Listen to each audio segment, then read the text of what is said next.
আমি আরেকটা কথা এখানে পাশাপাশি কোট করি যে জামাতের মিডিয়া নেই কেন? হ্যাঁ, উম, জামাতের মিডিয়া ছিল একটা দিগন্ত টিভি।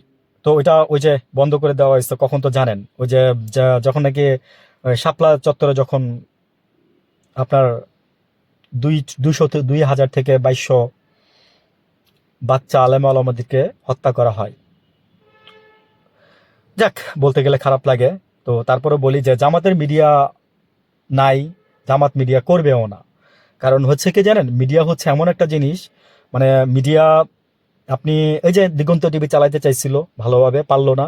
তো মিডিয়া বেচা কেনা হয়, মিডিয়া বেচা কেনা হয়, এবং মিডিয়াতে যারা জব করে তারা তো ভাই পেটের দায়ে জব করে।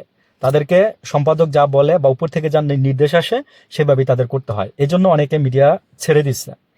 আমি আমার আমার আমার আমার ফ্রেন্ডই মিডিয়া ছেড়ে দিচ্ছে।